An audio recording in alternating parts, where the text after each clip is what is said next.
Bonjour à tous, bienvenue dans une nouvelle vidéo. Vous êtes sur la chaîne des UX, UI, Web Designers. Sur cette chaîne, on peut retrouver des astuces, plein de tutos, des infos, de la veille techno, bref, tout ce qui concerne notre activité. Aujourd'hui, ça va être un tuto sur Editorix où je vais vous montrer comment gérer en fait les différents types de layout. En partant d'une maquette, on va recréer en fait toute cette page via Editorix en vous montrant vraiment pas à pas de A à Z comment faire par exemple une page d'accueil en partant de zéro. Si ce n'est pas encore fait, vous pouvez vous abonner à la chaîne, comme ça vous pourrez être notifié, surtout en actionnant la petite cloche, vous serez notifié pour les prochaines sorties des tutos sur Editorix. Allez, on va regarder sur Editorix comment faire tout ça.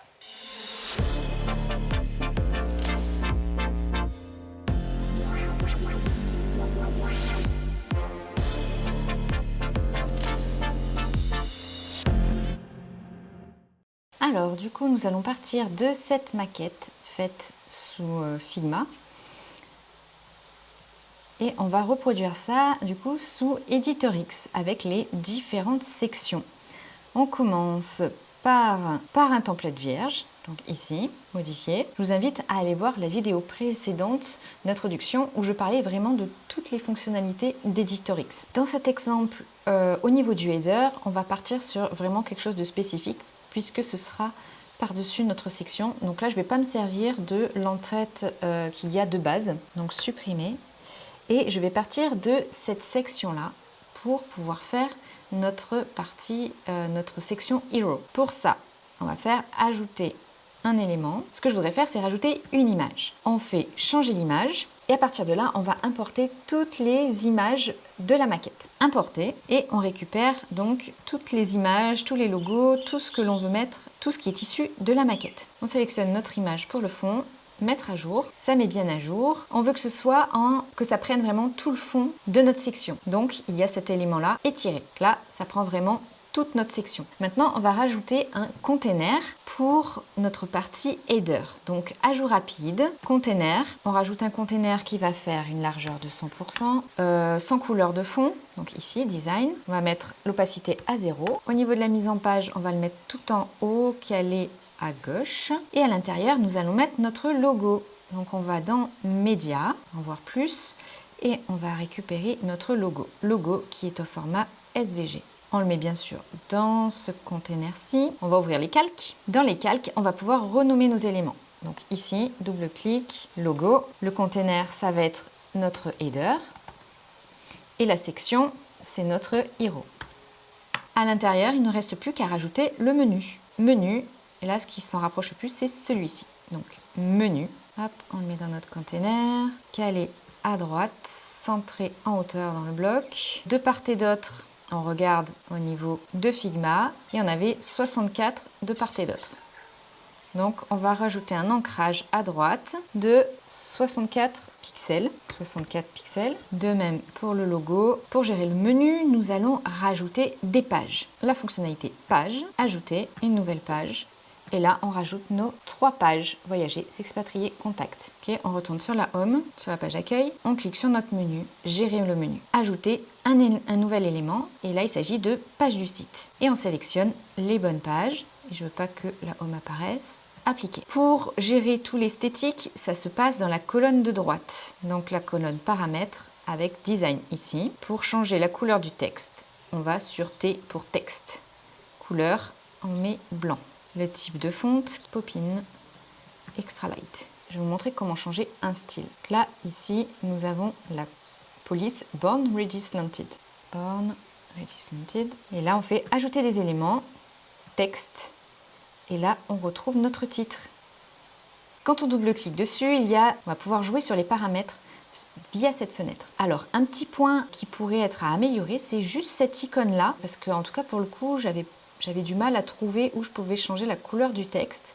Donc je sais pas, peut-être voilà, un petit point peut-être à améliorer, à mettre, je sais pas, peut-être une goutte pour montrer que c'est vraiment la couleur que l'on va changer. Parce que là, juste le trait en dessous, quand on est sur du noir ou encore, comme je vais mettre là, sur du blanc, du coup, on a du mal à distinguer qu'il s'agit vraiment du changement de couleur. Si c'était du rose, là, effectivement, on s'en rendrait compte.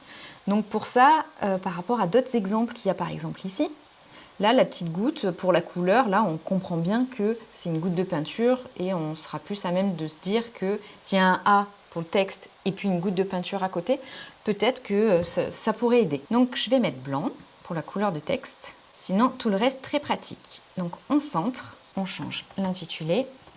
J'ai choisi cette thématique pour en profiter pour vous faire voyager en même temps que le tuto. Maintenant, on va gérer la deuxième section. On va utiliser une grille de 2. Pour ajouter une section, ici, on ajoute plus et on va partir sur une grille de 2. Une grille de 2 appliquée. Grâce à ces fameuses grilles, ça joue en fait dans la mise en page au niveau du responsive. On va changer la couleur de fond. Avant ça, ce que je vais faire, c'est justement, on voit bien là le style avec le A et la goutte. On va gérer les couleurs. Couleur de fond ici, voilà. On récupère, voilà, pour la première, on va mettre blanc. Les couleurs d'action et les couleurs en plus. Donc on revient sur notre création de section. Je vais changer la couleur de fond. On va rajouter les médias. On va rajouter un container pour la partie texte sur le côté. Ajout rapide, container, on va mettre 80%, positionner à droite 10%, gauche 10% aussi. La couleur de fond, on va mettre opacité de 0. Et à l'intérieur, on va mettre titre blanc. On va changer l'entête numéro 2. Là, je vais gérer en fait les différents styles. Comme ça, j'aurai pas besoin de revenir dessus. On va mettre empilé. Grâce à empilé, on peut gérer les espaces entre eux. Au moins, ils vont se régler ensemble. On va remplir avec nos textes. On va modifier le texte, mettre les bons styles et les bonnes couleurs. Plus qu'à rajouter un bouton. On va rajouter dans la pile. Alors, pour gérer le bouton, déjà, on peut changer le texte, en savoir plus. Et pour gérer vraiment le style, une fois que le bouton est sélectionné, tout se passe dans la colonne de droite. Donc, design. Là, on peut changer la couleur de fond avec les couleurs de nos palettes. Là, pour le couleur de fond. Et pour le texte, donc on clique sur texte. Et là, on peut gérer la couleur du texte. On va mettre foncé. Les arrondis, on va mettre 8. Grâce au cadenas, ça permet de l'avoir de partout. Pour déverrouiller, on clique dessus et on pourra gérer les angles indépendamment. Maintenant, on va ajuster au niveau des images. Et voilà pour la section 2. On va en rajouter une autre. On va faire une grille de 4. Grille 2 x 2. On change le fond. On ajoute tous nos visuels et on va les positionner. Changer la mise en page de la grille. Mode avancé. Et là, on peut gérer de manière un peu plus précise. La colonne du dessous.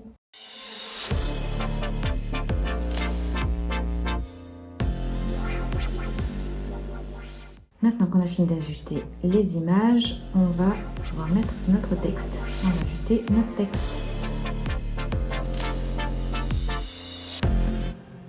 Ok pour cette section. On passe à la suivante. Là, cette fois, on va être en mode mosaïque. Donc, on va tester le mode mosaïque. Donc là, on fait structure, mosaïque, ajouter. Et là, on va pouvoir gérer tout ça. 50-50, j'ai mis en 30%, 30% les deux. Et on va faire commande D pour dupliquer. Et on a bien nos 3. Au niveau de la structure globale, on va rajouter des paddings à l'intérieur, des marges. On va rajouter des marges. On va mettre en pourcentage 10% et 10%. Ok, on va changer la couleur de fond. Là.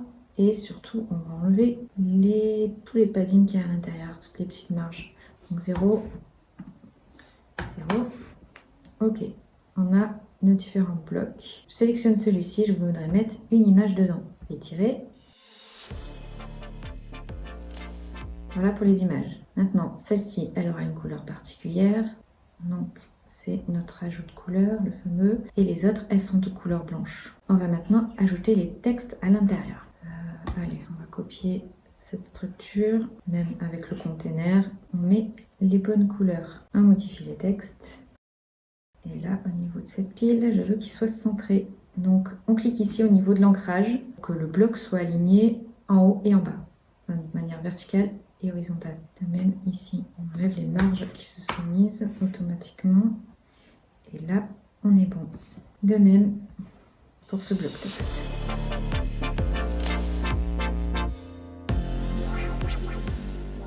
Là, plus que le texte de citation. Texte centré et on va ancrer. Voilà pour le type mosaïque.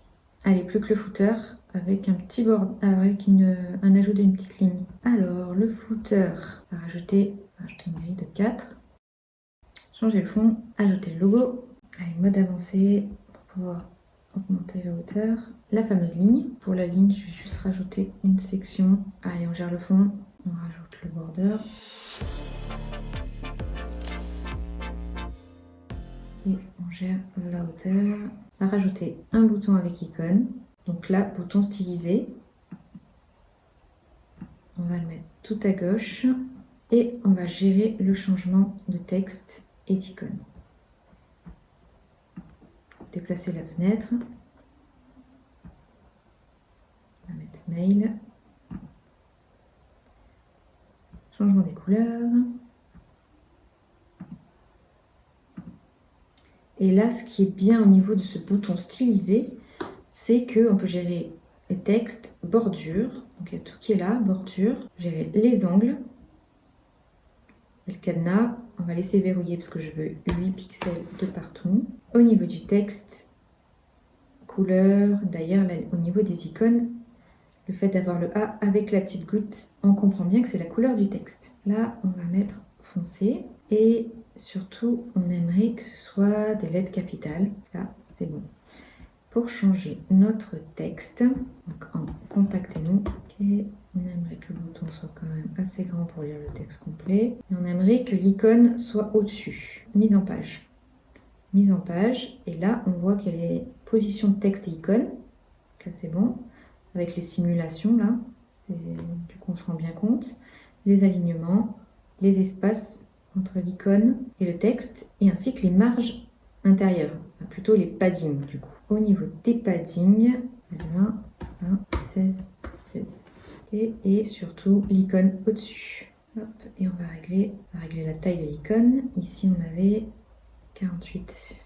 On clique sur icône. Et là, on peut gérer la taille de l'icône. Donc, 48. Ok, on va gérer l'espace.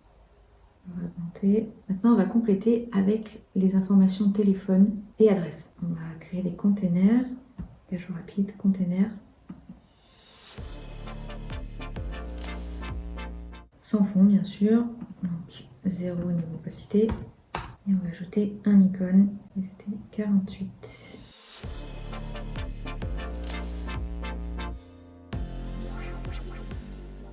Empiler, 10.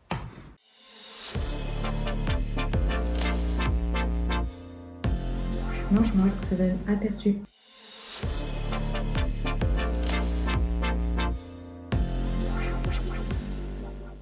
Et voilà pour les différents layouts sur EditorX. Donc on a pu voir ensemble comment créer ces différents layouts sur toute une page. On verra la suite une prochaine fois. Surtout restez connectés pour être notifiés pour le prochain tuto. Surtout n'oubliez pas de me laisser un petit commentaire, un petit j'aime. Et sur ce, je vous dis à la prochaine. Salut!